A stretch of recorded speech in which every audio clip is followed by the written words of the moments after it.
उधर बांग्लादेश में पहुंच गया। जब उधर जाकर हालात देखे तो बहुत ही हालात गंभीर हालात थे, बहुत हालात ख़राब थे बांग्लादेश में। क्यों? बंगाली हमको मार देते थे। पंजाबियों के पाकिस्तानियों को खास पाकिस्तानी कोई भी देखते थे वो उनको मार देते थे। अच्छा अच्छा। और बिहारियों को भी मारते थे बंगाली। बिहारी कौन होंगे? उर्दू बोलने वाले ਜਿਹੜੇ ਬਿਹਾਰੀ ਕੈਂਪ ਨਹੀਂ ਬਣੇ अच्छा ਸਾਡੇ ਇੱਥੇ। ਇਹ ਪਿੱਛੋਂ ਪਾਕਿਸਤਾਨ ਦੇ ਨੇ ਕਿ ਇਹ ਵੀ ਇੰਡੀਆ ਚੋਂ ਟ੍ਰਾਂਸਫਰ ਹੋਏ? ਉਹ ਪਾਕਿस्तान ही थी ना, ईस्ट पाकिस्तान का नाम थी बांग्लादेश का। अच्छा अच्छा सही। बांग्लादेश का नाम था ईस्ट पाकिस्तान, इसका नाम था वेस्ट पाकिस्तान।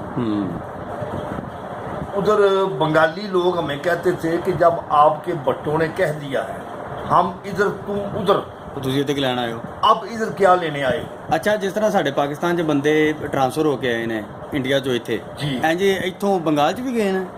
बिल्कुल ਬੰਗਲਾਦੇਸ਼ 'ਚ? गए ने। ਅੱਛਾ, ਬੰਗਾਲ ਤੇ ਬੰਗਲਾਦੇਸ਼ ਇੱਕ ਹੀ? बिल्कुल ਅੱਛਾ, ਬੜੇ ਗਏ ਨੇ ਉੱਧਰ? ਬੜੇ ਗਏ ਨੇ। ਇੱਥੋਂ ਜਾ ਕੇ ਉਹਨਾਂ ਨੇ ਸ਼ੇਖ ਮੁਜੀਬ ਨੂੰ ਆਖਿਆ ਸੀ ਕਿ ਤੂੰ ਸਾਨੂੰ ਸਾਡੀਆਂ ਪੋਸਟਾਂ ਦੇ, ਨੌਕਰੀਆਂ ਜਿਸ ਦੇ। ਪੋਸਟਾਂ ਤੇ ਅਸੀਂ ਉੱਥੇ ਸਾਂ ਅੱਛਾ ਉਹ ਅੱਛਾ ਪੋਸਟਾਂ ਸਾਨੂੰ ਵਾਪਸ ਦੇ ਇੱਥੇ ਇਸ ਮੁਲਕ ਵਿੱਚ, ਅੱਛਾ ਅੱਛਾ, ਬੰਗਲਾਦੇਸ਼ 'ਚ। ਬੰਗਲਾदेश 'ਚ। ਠੀਕ ਹੋ ਗਿਆ। ਉਹਨੇ ਨਹੀਂ ਦਿੱਤੀਆਂ। ਉਹਨਾਂ ਨੇ ਫਿਰ ਸ਼ੇਖ ਮੁਜੀਬ ਦਾ ਪੂਰਾ ਖਾਨਦਾਨ ਖਤਮ ਕਰ ਦਿੱਤਾ। ਸਿਰਫ ਇੱਕ ਉਹਦੀ ਬੇਟੀ ਬਚੀ ਸੀ, ਕੀ ਨਾਮ ਸੀ? ਵਾਜਦ, ਹੁਸੈਨਾ ਵਾਜਦ। ਹਸੀਨਾ ਵਾਜਦ? ਉਹ ਬੱਚੀ ਸੀ, ਬਾਕੀ ਸਾਰੇ ਮਾਰ ਛੱਡੇ ਹਨ। ਉਹ ਮੁਲਕ 'ਚ ਮੌਜੂਦ ਨਹੀਂ ਸੀ, ਬਾਹਰ ਸੀ। ਅੱਛਾ, ਤੱਦੀ ਬਚ ਗਏ। ਬਾਕੀ ਸਾਰਾ ਖਾਨਦਾਨ ਮਾਰ ਛੱਡਿਆ ਸੀ ਉਹਨਾਂ ਨੇ ਸ਼ੇਖ ਮੁਜੀਬ ਦਾ। ਔਰ ਉਸ ਤੋਂ ਬਾਅਦ ਕੋਈ ਦੂਸਰਾ ਆ ਗਿਆ ਸੀ ਉੱਥੇ,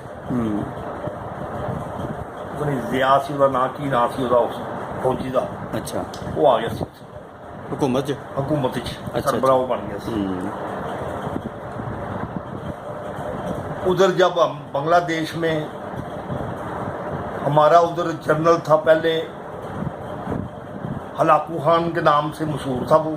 अच्छा, मुझे नाम उसका भूल गया असल नाम, क्योंकि मैं हलाकू खान जालम की वजह तो? हाँ जी। अच्छा लेकिन दोबारा एक जनरल आया, उसको उन्होंने पाकिस्तान बुला लिया उस जनरल को। अच्छा। और दोबारा एक जनरल आया ए के नियाजी साहब। अच्छा, यानी अमीर अब्दुल्ला खान नियाजी उनका पूरा नाम के। था, ए के नियाजी। अच्छा, इसका नाम बनता है अमीर अब्दुल्ला खान नियाजी। सही, ठीक हो गया। ये जनरल साहब आ गए। ये जनरल साहब अयाज थे।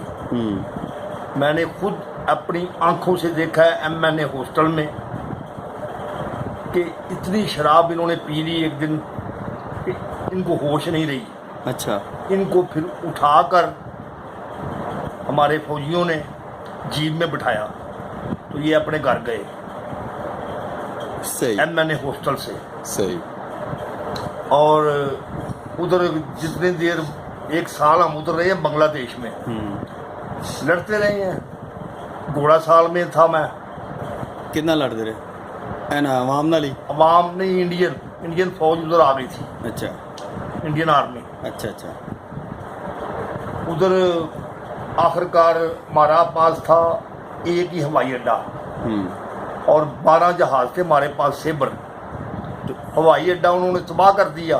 जहाज उड़ने के काबिल ना रहे और मतलब मजबूरन, और कोई पक्की सड़क नहीं जिसे डांदे? नहीं, मजबूरन सिलेंडर करना पड़ गया। सिलेंडर मतलब हथियार मैदान जो, अच्छा, हथियार फेंक दो। आर्डर आया, छाड़ दो। आर्डर आ गया जनरल साहब का कि हथियार फेंक के वापस डाके आ जाओ। डाके आ जाओ, ਇਹਦਾ मतलब गिरफ्तारी नहीं ਹੁੰਦਾ? गिरफ्तारी देती ना। अच्छा अच्छा। असी गिरफ्तारी देती, डाके आके अच्छा, वापस आ गए। वहाँ से हमको इंडिया ले जाया गया। मैं ग्वालियर शहर में रहा हूँ। जेल में सब कैंप थे, फौजी कैंप। अच्छा अच्छा। 2 साल और 3 माह कैद काटी मैंने।